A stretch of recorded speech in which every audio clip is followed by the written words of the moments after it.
shooting down in the woods. He wouldn't leave it even if he could. 'Cause life is good, yeah! Hickok45, your internet shooting companion, coming to you from the beautiful green hills of Middle Tennessee. Yes, and it's good to be back to the beautiful green hills of Middle Tennessee, the home of Dolly Parton and Alvin York. Well, I guess Alvin York was from eastern Middle Tennessee, right? We're around Jamestown, Cookeville, kind of between here and East Tennessee, you could say.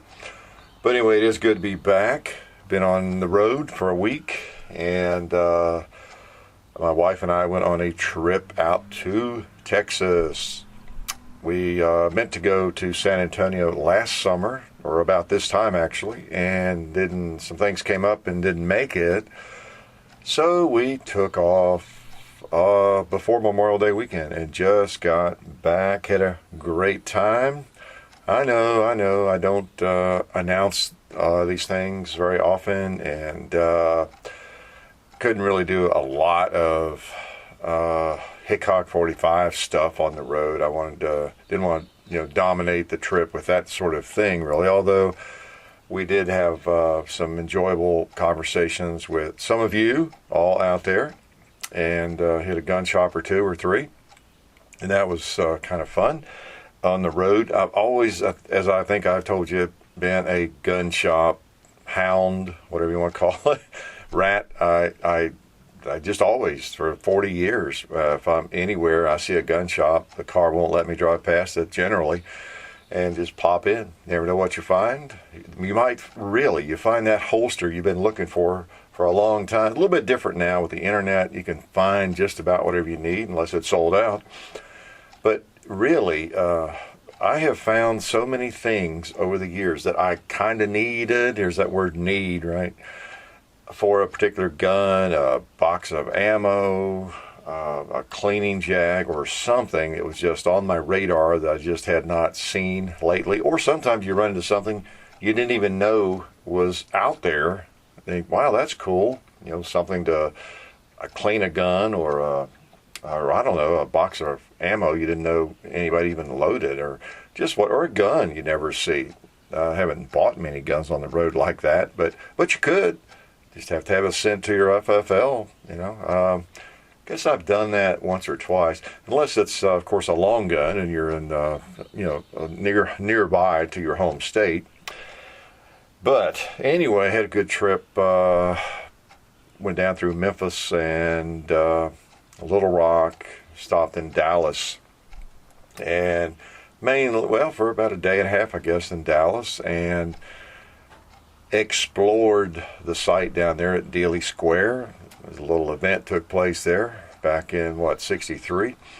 And John and I had driven through there on the way to Las Vegas in January. We're on the way to a lot of places. We ended up in Las Vegas for the SHOT Show, but you've heard about that trip too. You've seen the family photos, right, of Tombstone and all that, Hoover Dam and places we went. But we just drove through Dealey Plaza, didn't really do any touring. We were on the way to other places, more or less, a long trip ahead of us. So this time I got a chance to spend some time, pleasurable evening, walking around downtown Dallas and eating some good fish, and touring the Texas Book Depository, 6th floor, the infamous 6th floor, where Oswald fired the Carcano 6.5 round out the window there. Supposedly, probably did, right? All kinds of conspiracies about all that, aren't there? And having been up there on the floor now, as an expert firearms person, then I can pretty well tell you what happened. Pretty funny. Don't really claim to be an expert in anything other than yakking at you here in the reloading room, filling up time. I don't. They wouldn't let you stand by the exact window. Of course, that didn't make much difference. The window next to it is just 8 feet over. And actually, I found it instructive going up the floor above, which I think a lot of people maybe don't go up there, but you can walk around, and up there you can even take pictures. I took a picture out the window, through the window just above the window, the big window where Lee Harvey Oswald shot from. Okay, if you look at a picture of the building, you can see the window. So I was just a little bit higher, but from the exact, pretty much same angle up there and everything. They wouldn't let me take a shot out the window just to kind of test it or anything, but so anyway, yeah, I think if you're a really expert rifleman, you could probably connect on 2 or 3 shots there. It really wasn't as far as I've thought over the years. You can look at pictures and video and all that all you want, but it helps to stand there, at least as someone like you or I who has shot rifles, and we've shot and missed, we've shot and hit, and all that kind of thing. You get a little bit better idea and perspective on whether it could or could not be done. I'm not saying I'm that good. I feel weird even talking about it, shooting at somebody. But still, you can't help it as a gun guy, a shooting enthusiast, and of course something so, I don't know, so huge there that occurred, and all the controversy around it. With all the controversy, that's the thing. Could he have made those shots? And how could you do that with a bolt gun and that range and that distance, that angle and all that? You can't help but think about it a little bit, right? The last thing I ever want to do is take a shot, at somebody. I don't even hunt, so, but still, it comes to mind. And you all know that. You all know me. I'm not a vicious wannabe killer or something, but I would say a person that is really skilled with a rifle, bolt gun, when he had it rested there, they had the boxes positioned the way they found them, where he rested on that with a scope, and I'm sure it was well sighted in and all that kind of thing, and so. Yeah, I'd say it could be done. It could be done, 2 or 3 shots. And the big question, of course, is were there other shots, and from what angle, from the grassy knoll, and what else went on there, and what was covered up? Was he a patsy? And, all those sorts of things. But it's hard to really come to a conclusion, even in your own mind, after you go through that. Of course, here I am launching into this discussion, and I'm sorry. You folks in Kentucky, I know you're wondering what the heck I'm even talking about. Well, in Dallas at Dealey Plaza there, President Kennedy, he was the president back in the early 60s, was assassinated, and supposedly from the 6th floor of the Texas Book Depository there. And so that's where I was. So that's what I was talking about, okay? I'm sorry, I just can't resist. You folks in Kentucky, I'm from Kentucky. I have relatives in Kentucky, and I just love to pick on you. But all joking aside, there probably are some people who wonder what I was talking about. Maybe young folks that slept through history class. What were you doing when you should have been listening, reading your assignment, doing your research? But you learn going through that. Kind of submersing yourself in everything that happened, what they think they know about Lee Harvey Oswald, his personality, how he worked there part-time at the depository, and all these various things. I sort of walk away thinking, he probably did it. There's so much evidence. Obviously anybody could be framed, with the right people behind it, I guess, but it looked to me like, he probably did it. Maybe, though, with some help. Okay, I would not want to bet one way or the other about, on those conspiracies. Very likely could have been some assistance there, or a major conspiracy. He was just a part of it. Who knows? One of the things that comes across over and over is how the people heard shots from the grassy knoll and all that kind of thing. And again, as a gun person, I think you and I maybe even have more insight into some of that stuff. Yeah, it could have happened. There was a fence there. They got video. Looks like somebody over there behind that fence, behind the grassy knoll, and it's so simple. A couple of shots there, throw the rifle in a car, take off. Someone else take the rifle away, and you be dressed as a police officer, and I mean, that very easily could have been done. We look back on those kinds of things, and of course we scrutinize every little detail. But you have to remember when something is happening. Just like if it's all of a sudden there are shots that have rung out in your front yard right now. You go out there and your dog's been shot or something, and you're trying to piece it together. It's a lot different than looking back on it and having all these pictures and conjecture and stories and everything. You don't know what happened. You got to try to piece stuff together. So no one's expecting. That's what I'm getting at. No one's expecting that, and there's nothing special about Dealey Plaza other than it being Dealey Plaza. There's nothing special about that point in the road when it actually happens. Think about it, and all of a sudden shots ring out, and before you know it, you get your wits about you. 3 or 4 shots have rung out. It's over. They're speeding away. That's just another place on the tour or on the journey there, and so you don't even know where the shots came from. So. Whether you're a police officer or not, or you're a Secret Service trying to piece it together as it's happening. So it's so easy for things to happen that you cannot ever have answers to, right? It's not like today where there's video on every corner. But I was going to say about those shots and those people just so sure that they heard something come from the grassy knoll, the sound of a gunfire. You also have to think about the echo of the gunshots, and we've all fired shots down in the woods or in different places, and maybe around there's a rock wall behind you or something, or a building like that, and you get some weird echoes and bounce back on your sound, which is an echo, I guess, right? So it could have even been that, but then again, and then you look at the film, the Zapruder film, and it looks like he was shot from the front, and all kinds of things. I get into all that, like how many books have been written on that. But it was interesting to be there. And the thing I didn't realize, as you look at it, if you look at that and you're as ignorant as I am about it, or was, not quite as ignorant now as I was, when John and I drove through there, we thought, wow, this is interesting. They've built all this up here where this occurred, and you've got these like statuesque types of, walkthroughs and different things, and they really made a big deal, obviously, about the event there that occurred in '63, and kind of a shrine or whatever you might call it there. But and it wasn't until I went last week that I realized that was all exactly the way it was when it happened. That was Dealey Plaza, and all that was built up for that. It was, it was built. So the only thing different today from 1963, when the shots rang out, really the growth of the trees.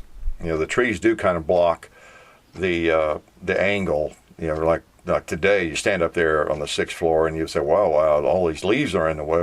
Well, the trees weren't that big back then. So really interesting, going through the floor up there. On the 6th floor is the museum.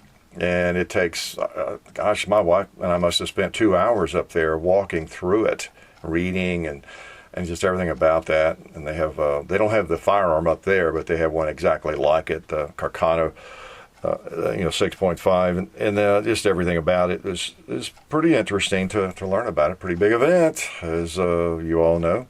So I enjoyed that. And you might have seen from the picture I posted, we also went to San Antonio, toward the Alamo. I had been there before, back when I was traveling in that job I can't talk about without, killing you, speaking of violence. No. In the 80s, I was there a couple of times, and then we went on to Vicksburg, the Battle of Vicksburg. So we sort of had a trip of death, right? All these places we visited. Really, it's like, okay, Hickok, what's your obsession with death?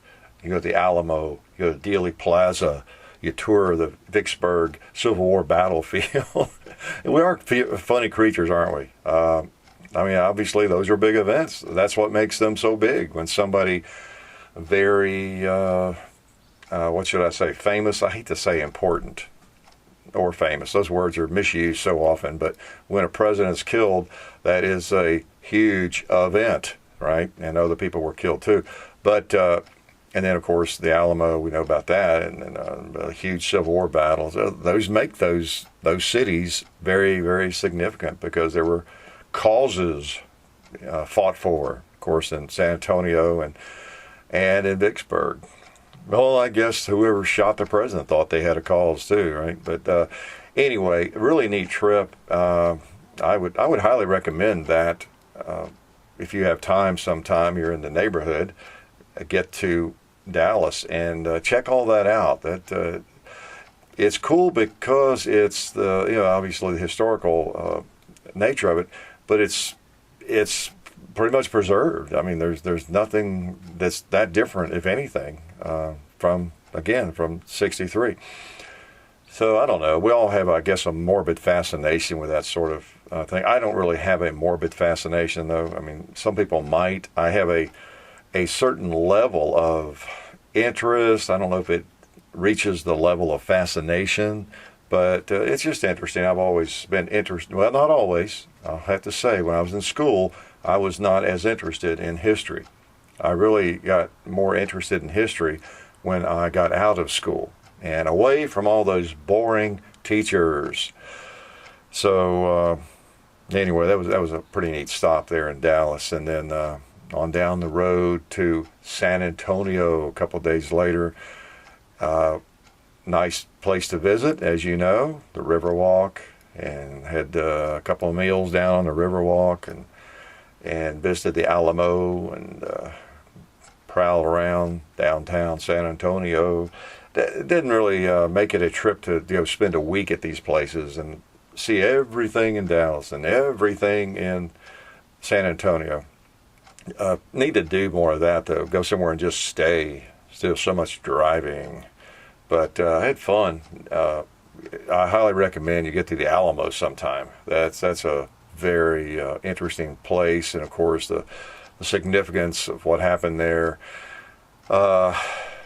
Went to the Buckhorn Saloon there. That's a historical saloon. It was started in 1881, I believe, was the year. Still going strong.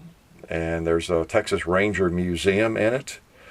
I enjoyed that thoroughly. That was really cool. Lots of memorabilia from well-known Texas Rangers, lots of their firearms, just well worth it. It was like $36, as I recall, $30, $40 to go through it for two people. But my wife and I thought it was well worth it. You got to be careful when you go to, and when you're traveling. Have you ever noticed, I know in the past I've been guilty of that. And I know people do that. They'll go somewhere and there's a museum or there's something in connection with it, and it costs $20 to go through it, or $15, and you feel like you've already spent a fortune on this trip, and so you just don't do it. Well, that's probably not the end. Lots of times that's a big mistake. It really is. I've learned that over the years. Go ahead, don't do the vacation if you can't afford it. And when you get somewhere like that, if there's something that looks pretty interesting, see if you can get an opinion about it. Nowadays, you can look it up online, see what people say. But don't be afraid to spend a few bucks on something like that. I mean, you've already spent a lot of money just getting somewhere. And when's the next time you're going to be back in San Antonio, for example? Or Dallas, for that matter. I mean, it wasn't, I forgot, what was it, to go through the Texas Book Depository, the museum there. I don't remember. You spend so much money on trips like that; it's so expensive. But I mean, that wasn't cheap either. But go ahead and buy the tickets and do it. I mean, the real expense is getting there, and so you really miss out sometimes if you don't. Trying to save a few bucks. Oh, and I didn't tell you that this will probably eventually make the national news. But when I was at the Dealey Plaza walking across the grassy knoll, I actually found a bullet, a casing, and I'm sure it's going to figure into the next investigation of the assassination. So we'll see how that goes. My wife was we took the camera, and my wife did a little filming. We tried to do a couple of FAQ videos, so we'll see how those turn out, if John can make anything out of them. Actually, I think they're probably all right. It was just the background noise, especially at Dealey Plaza. It was so rude, people driving down the road there. I don't know why they didn't stop for us, but you don't realize how much background noise there is in places, do you, until you play it back. You know, even here at the compound, sometimes just the crickets or the locusts, they're a lot louder than you realize. If you have a good camera, it picks all this stuff up. You know? But anyway, so that was pretty interesting. That round I found in the grass there on the grassy knoll, probably it's probably something that the I don't know, the FBI just overlooked over the years. Don't know. We'll see.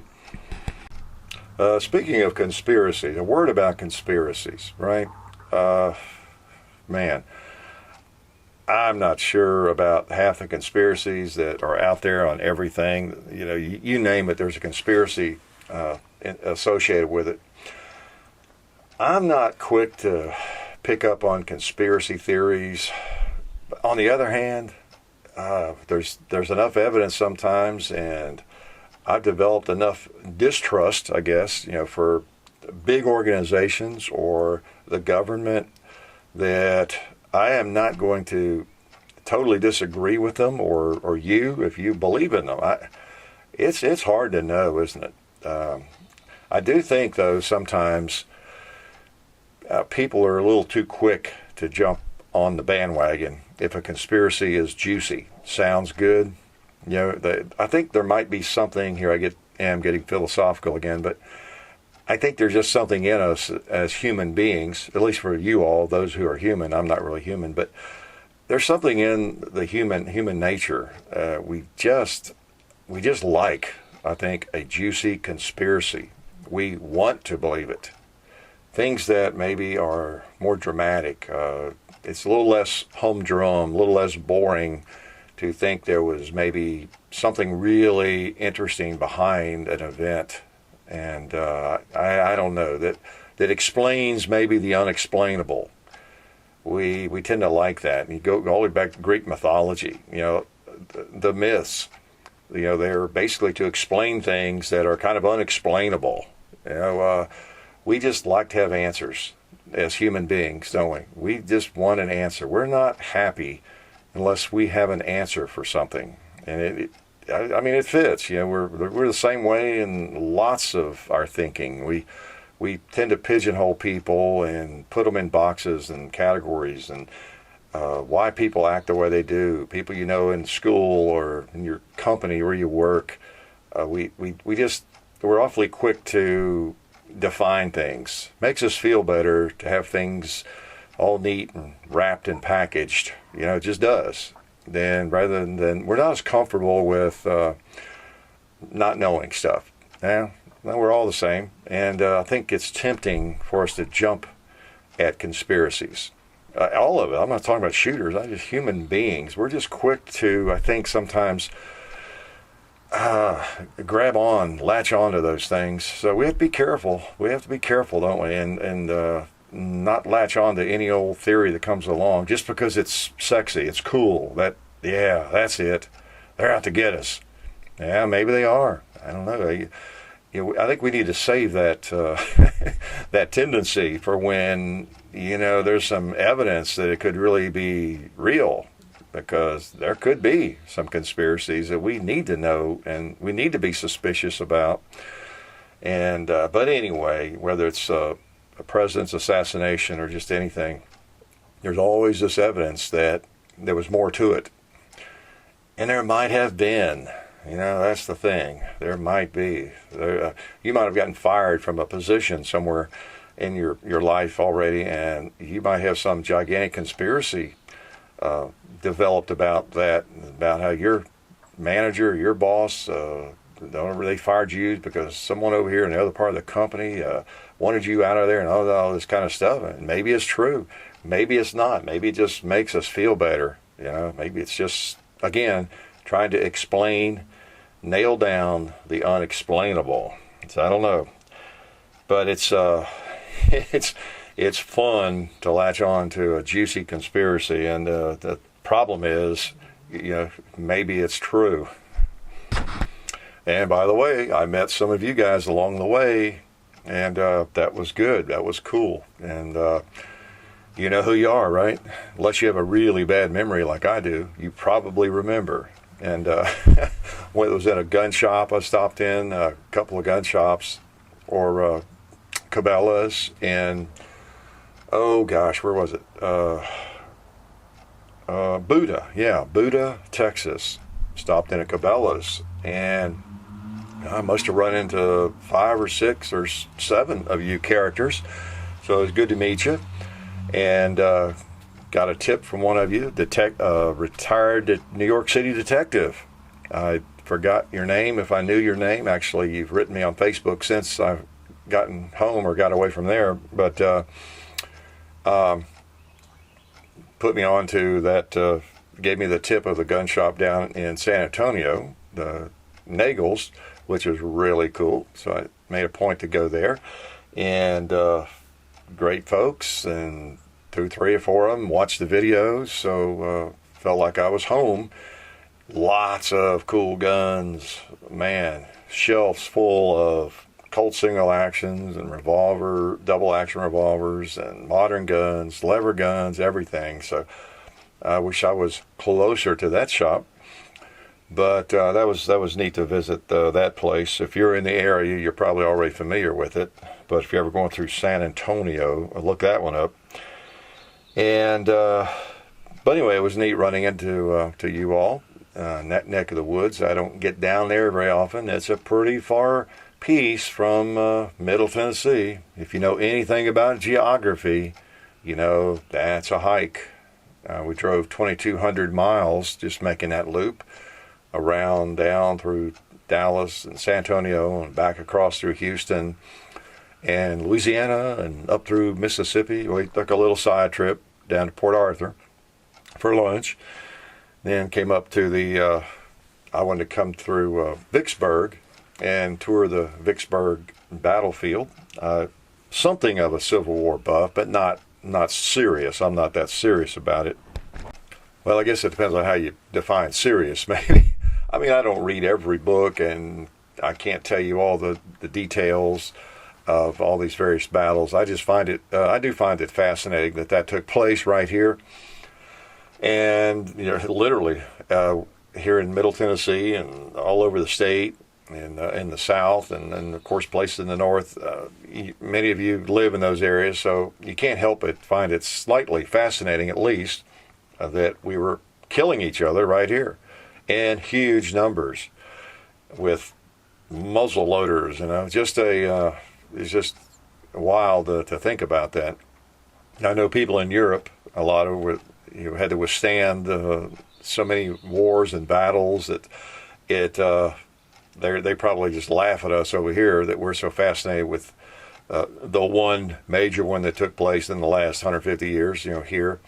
But it is interesting to travel and stop at these Civil War sites and study a little bit about what happened and who was involved and how it got started and what some of the tactics were and all that. I just find that interesting. And maybe it's partly because I'm a gun guy and I like the muzzle loaders, some of the weapons that were used in those battles. Of course, the primary weapon, the Enfields, the Springfield rifles, and those things. You've seen some of those in video. You will see more because, you know, I do have the 1863 Springfield rifle musket that we've not done a video with yet. But pretty interesting. I've been to several of these. I've been to Shiloh, Fort Sumter, Gettysburg. Okay, I'm drawing a blank now. You know, Battle of Franklin, Vicksburg. Oh, what else? I'm leaving out about 10, but I've been to a lot of those, and I just find them interesting. So a lot of the various forts down around Mobile, places where there were smaller skirmishes. And if I'm traveling through there, I like to stop and take a look. And we did the full tour of Vicksburg, and I'm reading a book on it now. I picked up there.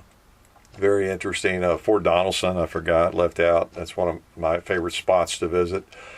And it's interesting how this all ties together. The Fort Donelson, which is not all that far from me. I go through there pretty often.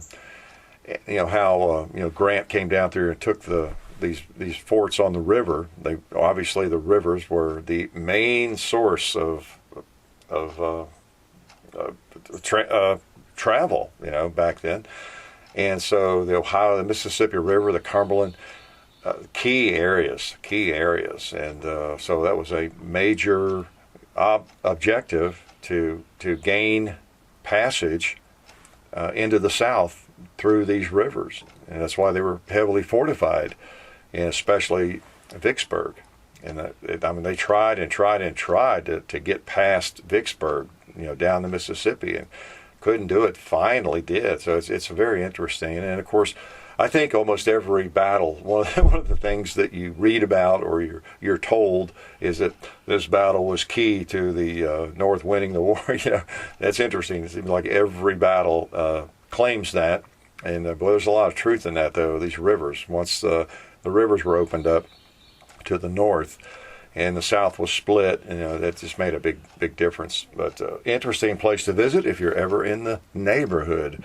Some of these places, speaking of being in the neighborhood, it's not easy to get into that neighborhood, and so it takes a lot of miles, a lot of traveling, and so I like to hit those high points when I'm there. Just as when John and I went out to the SHOT Show in Las Vegas, there were some places I wanted to get to, I had not been to, and they were sort of in the vicinity, like Tombstone, Arizona, and Grand Canyon, Monument Valley, and those places you just don't want to miss. The Hoover Dam, if you're in the area.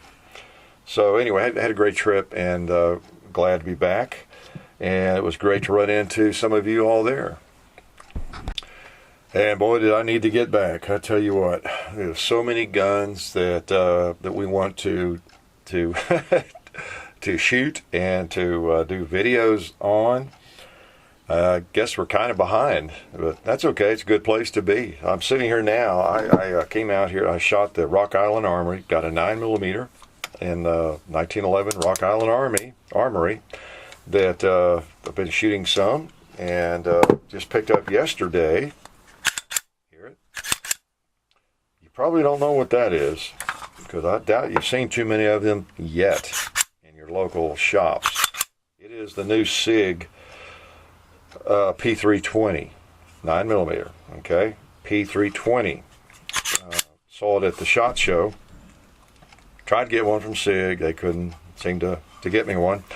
But got one from, let's see, Top Gun Supply sent this to us. Oh, excuse me. No, it's not. Let me get my facts straight here. We've been dealing with so many different outfits. Yeah, it is Top Gun Supply. Yeah, Top Gun Supply sent this, and we appreciate that. So, I mean, it's a freebie. We're going to do a video, and and I don't know whether to keep it or sell or what we'll do with it, but it's a pretty interesting firearm.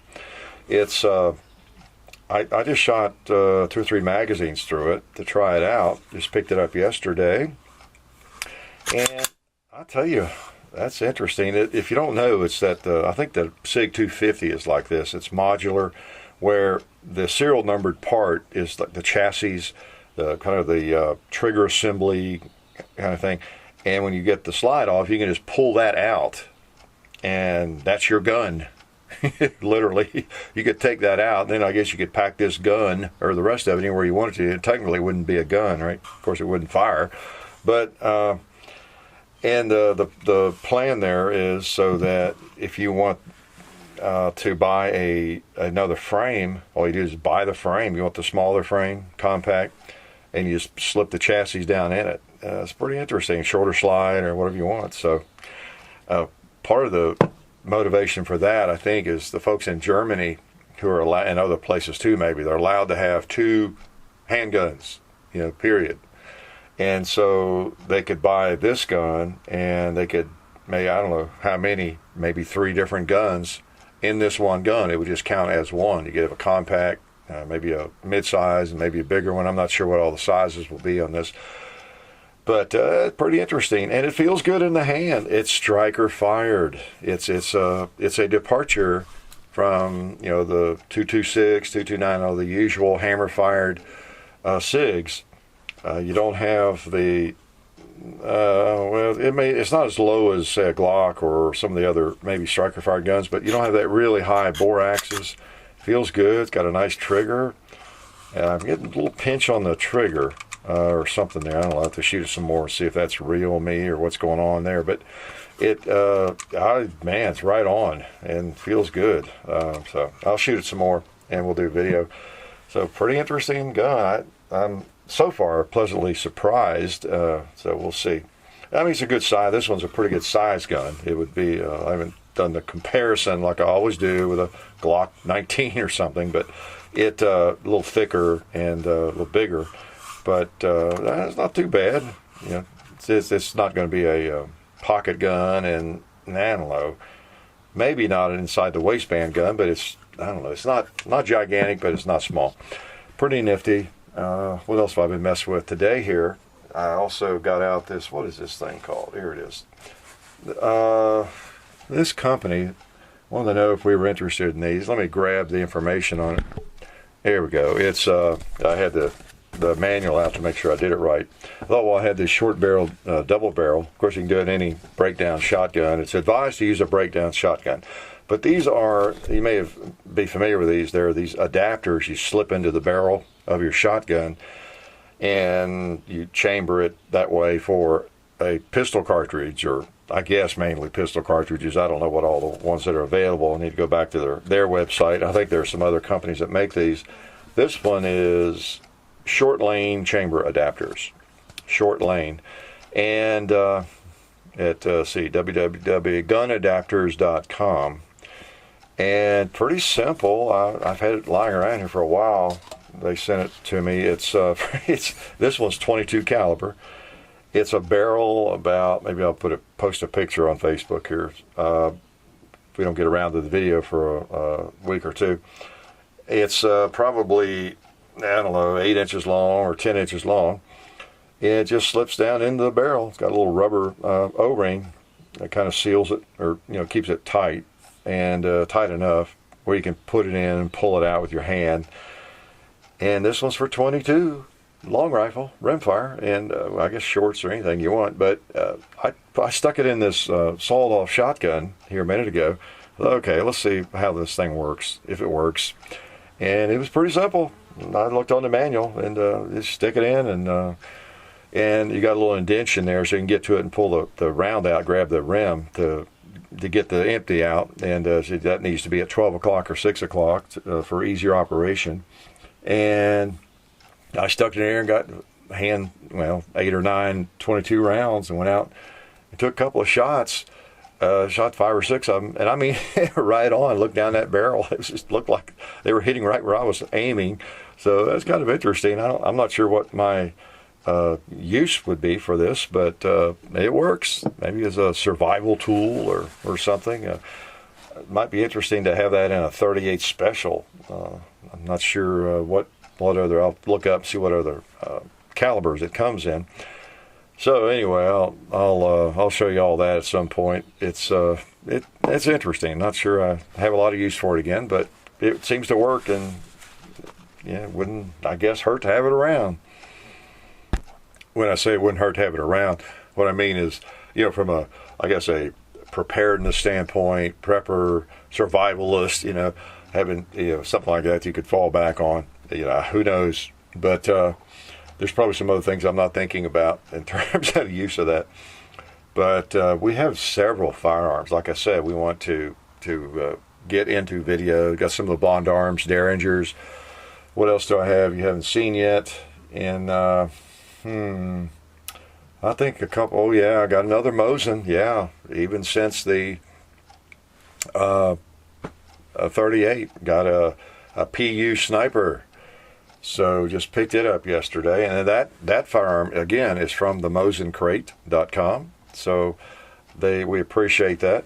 We're getting a lot more support from just the firearms community. Okay, and that includes just everything. We're getting there's more support in all ways. People wanting to send us something, obviously because of you guys, the large audience, and it's, as I've said before, it's great in that it makes it easier for us to do the things we want to do. So it's wonderful. We're going to remain, objective on whatever it is. It doesn't matter, where we obtain something, whether it's free or we pay for it or it's T&E on loan or whatever. Again, I'm too old to start trying to pull the wool over anybody's eyes. I just wouldn't do that anyway. But and we're not going to take any free guns, as I've said, I think, in a vlog from our major manufacturers. But somebody has some kind of little niche or boutique, something they make, and they think it's worth the plug to send us one. Hey, send along. For a keeper, we're not going to take as much as people keep saying it. Glock ought to give you the guns, or they ought to pay you, or SIG or whoever. No, we're not going to do that. Going to send those back or pay for them, as the major manufacturers, because we want to keep our objectivity. Again, I'm not the ultimate gun reviewer or anything, but we just want to stay independent. And but it's nice that so many folks are, I guess, recognizing the footprint, and it's paying off in that sense that we're getting things we don't have to beg, borrow, and steal. So that's nice. And again, it's because of you guys, viewing and watching and subscribing and everything, and supporting the channel. So we're able to give more to you, in that sense, and show you more things. It's just, I tell you, it's all great, but we we are backed up. And I know I tease you by putting these on Facebook and posting pictures and different things, and then you don't see the gun for a month or two. Well, I don't know. I could quit doing that. Maybe I shouldn't do so much of that. But I kind of like to let you know, what we've got in-house and what you're going to be seeing down the road, just so you know. And maybe you're that guy that has written me 49 times and said, "Hey, Hickok, when you going to get a Rock Island Armory? Or when you going to get a sawed-off shotgun, SBS, double barrel? Or when you going to," so I just like to post a picture sometimes of these things, or when you ever going to do a Bond Arms Derringer, so at least it's coming. If I've got one, it might be a month, it might be 3 months, it might be tomorrow. You never know. A lot of it's when we get videos done with it, and then posting order. We like to keep the variety, in there, and that kind of thing. If we haven't done a 1911 for a long time, it doesn't matter what we've got. We may have the hottest video we think is the hottest gun, but if we've already posted 3 semi-automatic 9mm in a row, we like to give you a break from that. Try to recognize all the elements of the audience out there. So there's some people who just hate the modern guns. There's people who hate lever guns or whatever. But anyway, so just so you know, it's in-house, and there will be a video eventually on it. We've got a Lionheart. I don't know if I've told you that or not. I've shot it some, and so I've got several of these guns. I'm just trying to run some rounds through and get a feel for it, what I think about it, and all that sort of thing. We're not going to ever, I don't think it's going to be rare that we're going to take a firearm in and, all right, we need to test this gun, we need to shoot this thing 1,000 times and determine whether it's really reliable, if it's going to pass an endurance test. You got to get that somewhere else. We're having too much fun with lots of different firearms, and obviously Federal is providing most of our ammo, and that helps a great deal. But still, they won't burn all that just running 1,000 rounds through something. There could be a time when we do that, if there's a firearm that, I don't know, like the Glock 19 Gen 4, when that was going on, when that came out, and a lot of people having trouble. We tried to put a lot of rounds through that one, and but that's kind of a rare case. The word is out there on the internet, the forums. You can find out most of that stuff. So I'll give you my impressions and let you know how it worked, for me and John. And John shoots them all too, and go from there. But got lots of guns, and that's a good thing. I ain't complaining one bit. Hey guys, on another topic, I know this open carry thing is very controversial, and we've got situations where The anti-gunners are convincing restaurants, chains to change their policies, or at least require people don't bring firearms into their restaurants, all that sort of thing. Be aware that some of these groups or small groups of people that are carrying AR-15s or SKSs, whatever they're carrying into these restaurants, just because it's technically legal wherever they are, some of these might very well be anti-gunners, or they might very well be getting paid by anti-gunners, to do that. Because, what happens is it's a horrible PR thing, or can end up being a horrible PR thing. And of course, that's the battle we're trying to win, and the battle they're trying to win. And so they have a lot to gain by making us look like idiots, and so just be aware that could be a part of what's going on there. Okay, just a word to the wise on that, or a word to the unwise like me. If you're in my group, you're the unwise, but there is a group out there that might be wise, actually possess wisdom. Speaking of gun control and all that good stuff, can you believe this California shooting and this 22-year-old went on the shooting spree, stabbing spree, running people over spree?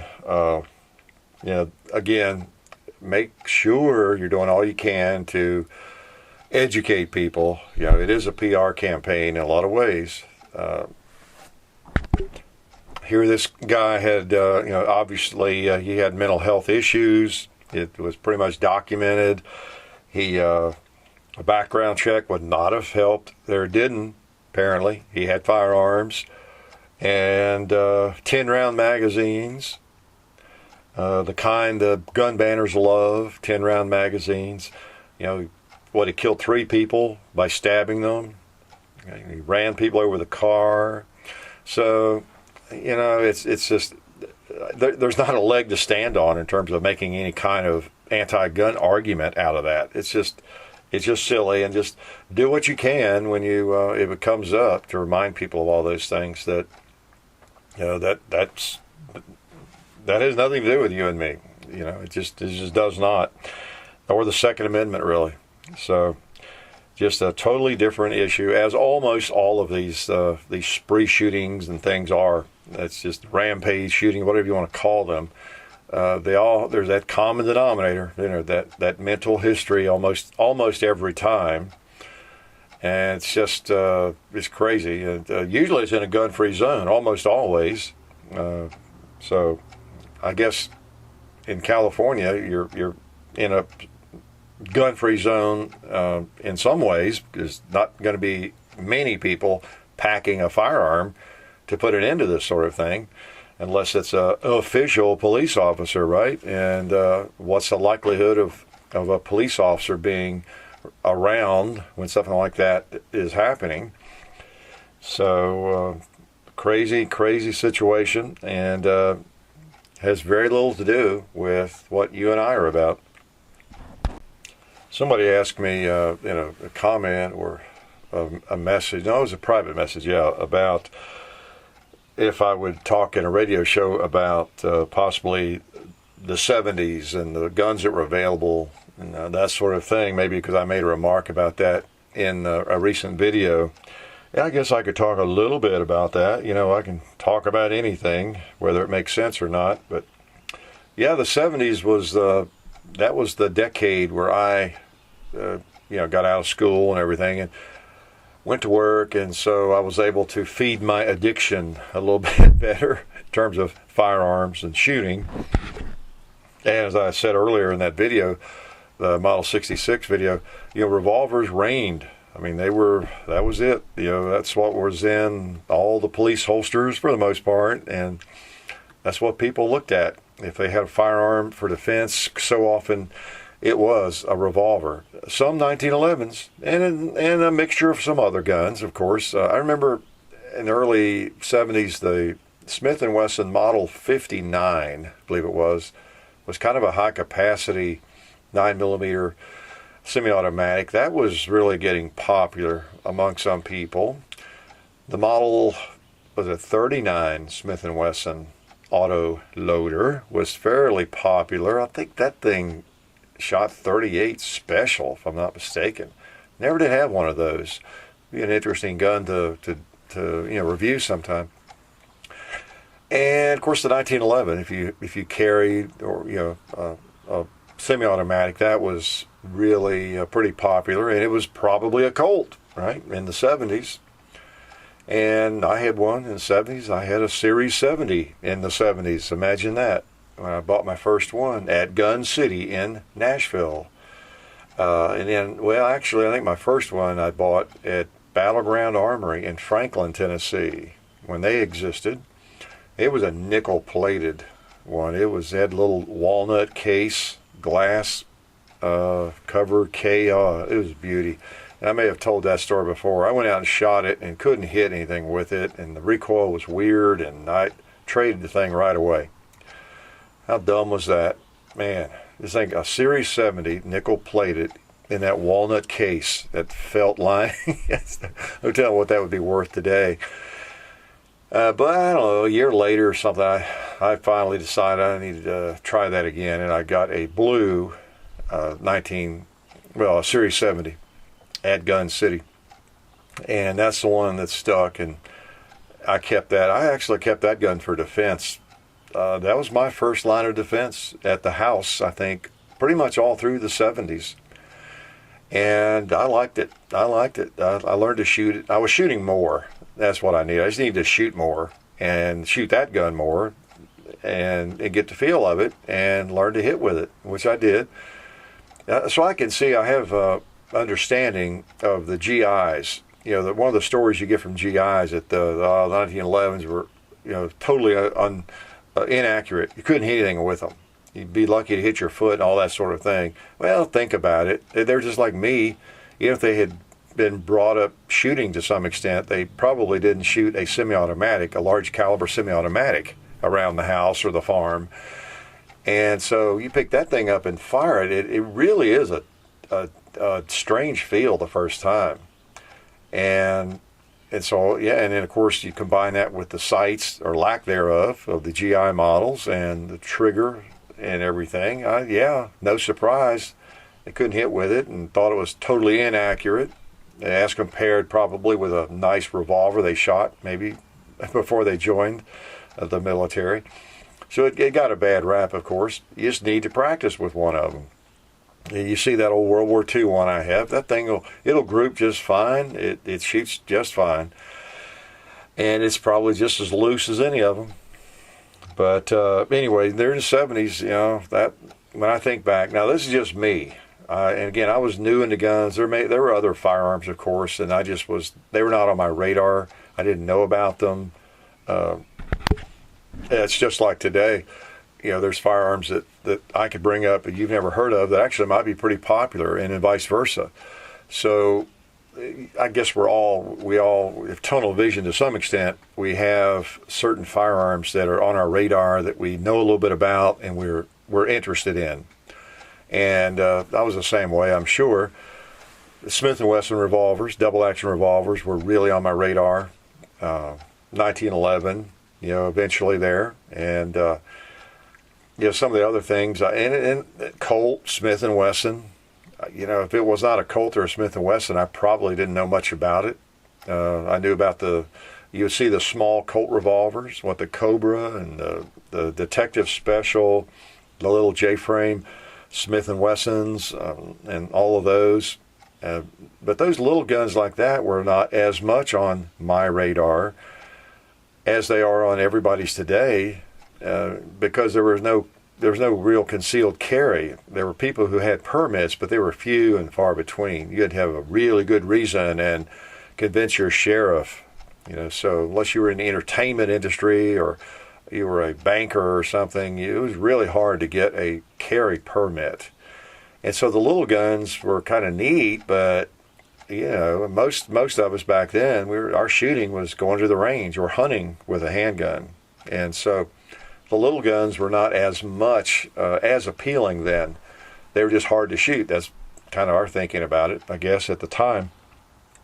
And I don't know what else I can say about the 70s in terms of that. Of course, when Dirty Harry started making those movies, Clint Eastwood, you couldn't find a Model 29, and everybody wanted a 44 Magnum, but you had to get on waiting lists.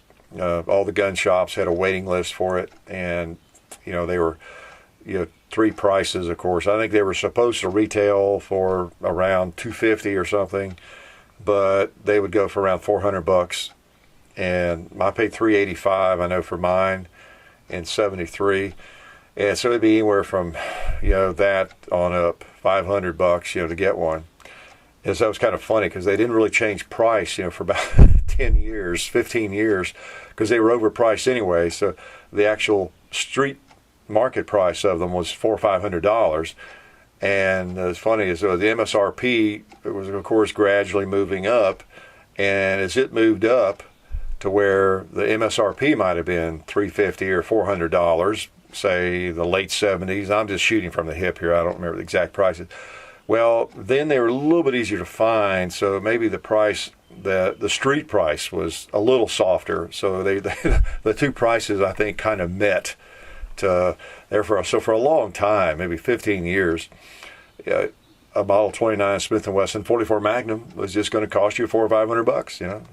No, they didn't go up a lot over that 15-year period because they were already inflated in price because of demand. So it was an interesting time for that. 357 Magnum revolvers of all kinds were really, really popular. They reigned. They were the thing. Okay, I got a little interruption there, but I was talking about revolvers and how they were so important. They were what people were looking at and buying for the most part. And I remember I bought my first double action revolver before the Model 29. That 29 goes back to 74. Did I say 73 earlier? It was 74, October of 74 when I bought that, because this is the 40th year on that. And need to be getting it out more often. This is the big year for that. But in 73, actually, I bought the Model 19, 6-inch, double action, just like the one I have. You've seen the videos, except the one I have now is 4 inches, and that one was 6. And in 73, I bought that. And boy, it was so cool. Well, they're still cool. Really. I think there was a time period, maybe the 90s, when revolvers became uncool because everybody was getting into the high capacity, quote unquote, polymer wonders and everything.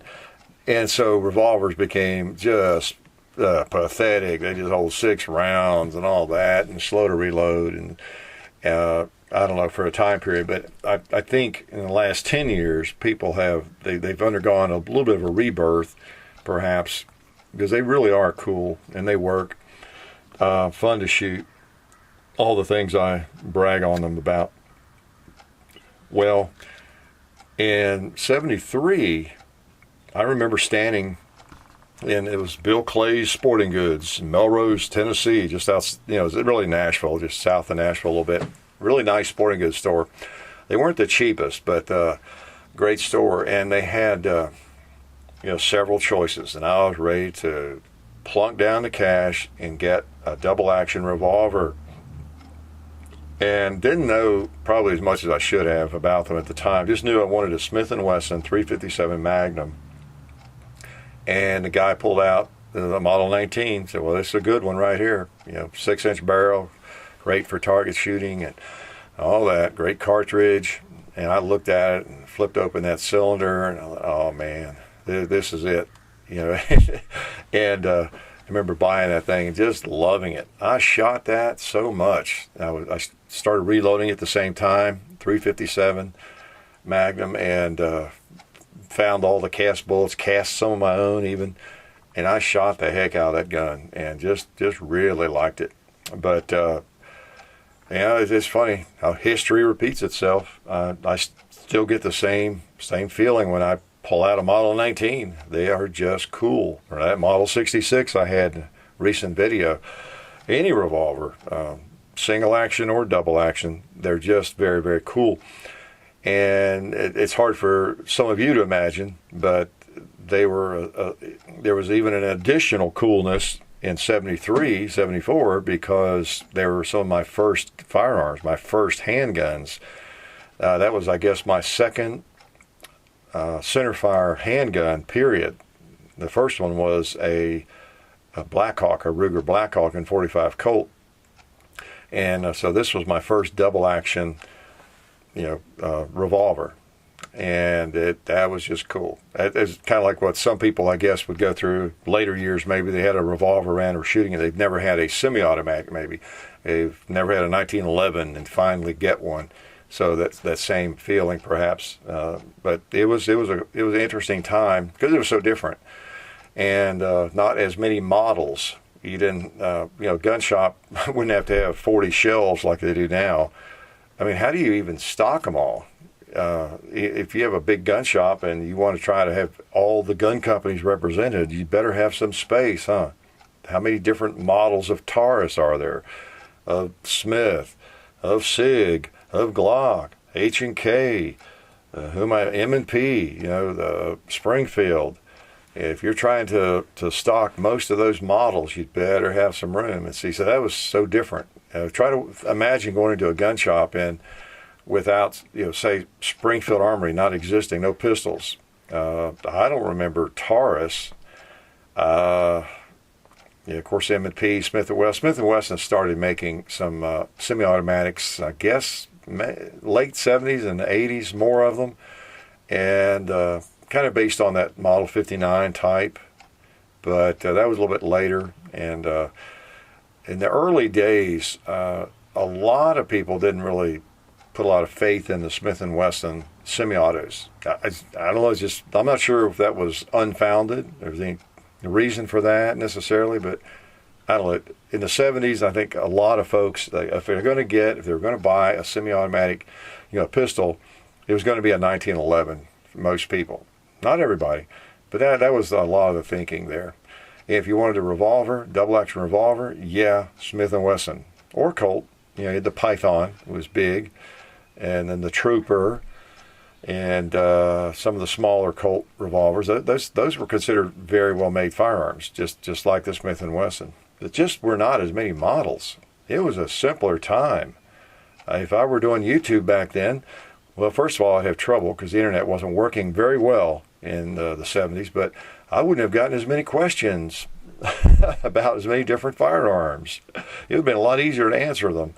But anyway, those were the 70s, and I don't really have a good enough memory to tell you anything else, right? If I think of something, I remember one thing. This was at the Battleground Armory in the 70s. I guess it was probably, 75, 4 or 5, long in there. They had a gun room downstairs with all the long guns, and you could walk through there and you could pick them up, look at them. And they had, I remember, a couple of AR-15s, and I picked up one of those. That was the first time I'd ever really seen one in a gun shop in the early 70s, and picked that thing up, and I thought, wow, what a strange beast. Who in the world would buy this thing? That was really, you didn't have as much knowledge about them. Didn't know anybody that had one. Didn't know anybody that even knew anything about one, or anybody that even wanted one. And I don't know if I'd ever even seen the cartridge. Really. I mean, that's how different it was, at least in Franklin, Tennessee at the time. I remember picking that thing up. I knew it was the rifle, or it was very much like the one the military was using, but I didn't know anything about it. And I thought, wow, how crazy this thing is.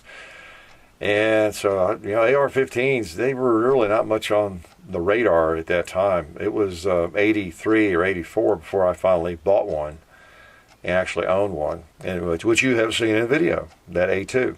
It was a transitional gun there, but it's an A2. So that goes back a ways. I've had one for a long time now, even though I thought they were the strangest, ugliest beast on the planet when I first, shouldered one there. Wow, so much gun talk. I've overdone it today, I think. Anyway, what else was I going to talk about? Anything? Anything equally important? Oh, gosh. Oh, I heard some guys talking on the radio about this, I guess it was sports talk, about the scholarship athletes wanting to get paid, or whoever, their advocates wanting them to get paid. I don't know if they all want to get paid, each individual, and that sort of thing. That's a controversial topic, of course. One side of that is, what do you mean get paid? You're getting a scholarship and you're getting free education and all that, which of course is a good point, right? And I have a little bit of a dog in that fight, a little bit of experience, because I went through that. I was full scholarship on a basketball scholarship. So I do have an opinion on that, which you might not agree with, but I'm not, well, here's my opinion. It's probably not what you think. And I wasn't at one of these gigantic schools where the team was making millions of dollars for the school. So I can see that argument too. But they were, apparently the NCAA is looking at a drop back position, not paying the athletes, but holding the cafeteria open longer, or making sure the cafeteria is open later or something. That sounds like that's one of the compromise positions they're looking at, and I don't know all the details on that. And I thought, bingo, that is the one thing that I could support. I recall being involved, of course, in basketball, and of course, if you know anything about sports nowadays, it consumes your life if you're involved in it at middle school level, high school, college especially. But the thing I do know is that when I was in college, you'd spend 3 or 4 hours, at practice every afternoon, and you go straight to the cafeteria and eat.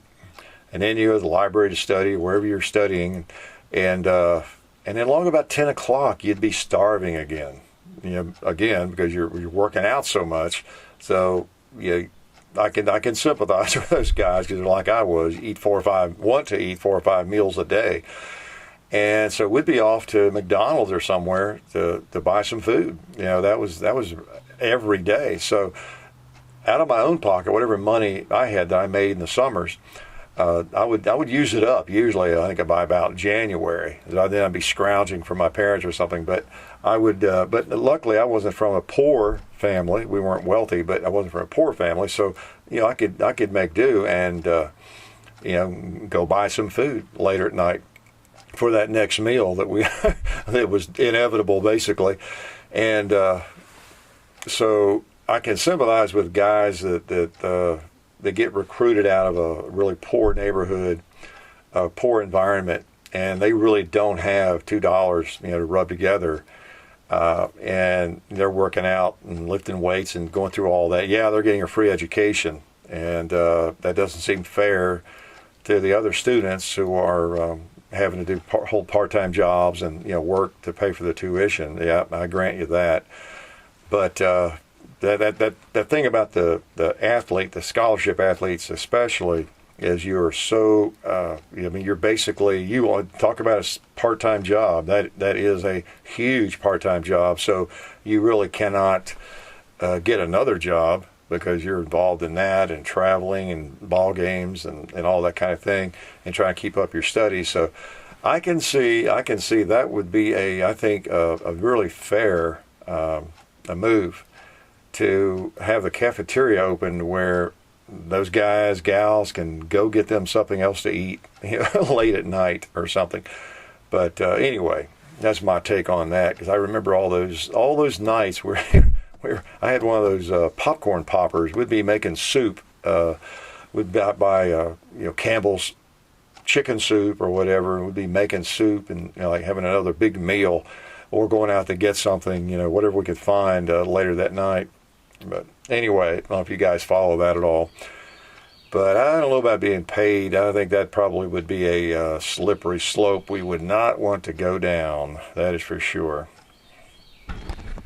Oh, before I forget it, just a reminder, if you happen to live in Kentucky, the people I'm always making fun of, my home state, we are going to be, or I am going to be up at Whitaker Guns, and this coming Saturday, June the 7th, from 12 to 3, So if you are around, hope you come by there now. I don't want to be sitting there twiddling my thumbs.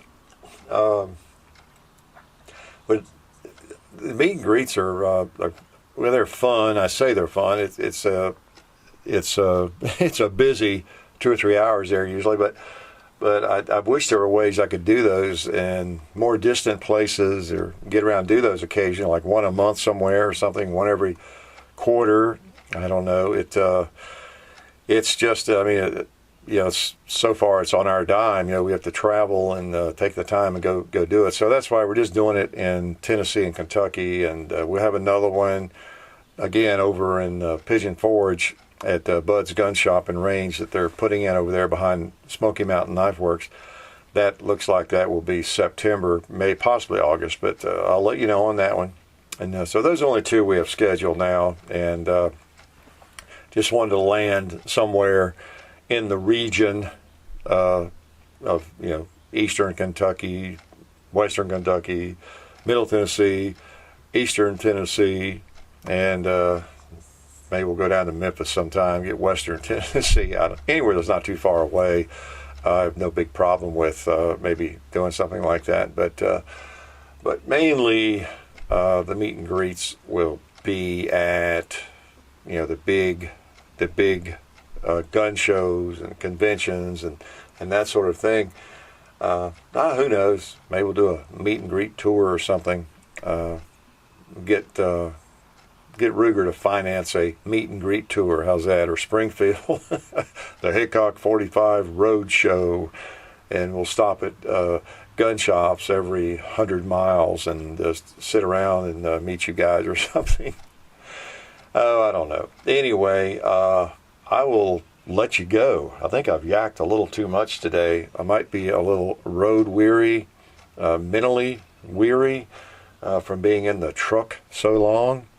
But watching the white lines go by and driving through the rain and all of that, covered a lot of ground in the last week. Wow. But it was fun. And again, it was great to meet you guys, all of you that I talked to, especially at Cabela's and just various gun shops to stop. Oh, there's another gun shop I stopped in, and where was that? Dallas, yeah. B&S, I think. B&S Gun Shop, I think it was called, it would have been on the northeast side of Dallas as you go in, coming from Little Rock. And there's on the outskirts of Dallas there, about 10 miles. And there were some great guys there, a great gun shop. It was an old shop. We just saw a billboard and stopped. And there were a couple of guys in there that were viewers, workers. And it was great to visit there and chat with them. Forgot about that one. That was a neat shop. And one of the guys working there said he used to shop there when he was a little kid, and had been there a long time, and now he's working there. So it's kind of interesting. So always interesting, again, to stop at gun shops around the country and just see what's on the shelf and pricing, ammo availability, and that sort of thing, and talk with the people there. And as you all know, I'm not telling you anything, gun shops there's quite a variety, aren't there? And of course, once you walk through the door, and obviously in their stock and size and that sort of thing, but also in the atmosphere in the gun shop and that sort of thing. So quite a difference among gun shops. And generally in the successful ones, they've been around a while, you feel like they're glad you came in, right? And they're usually pretty helpful. So there's a common denominator there most of the time. But anyway, I'll shut up and get my brain focused back on shooting and doing a video or two this week.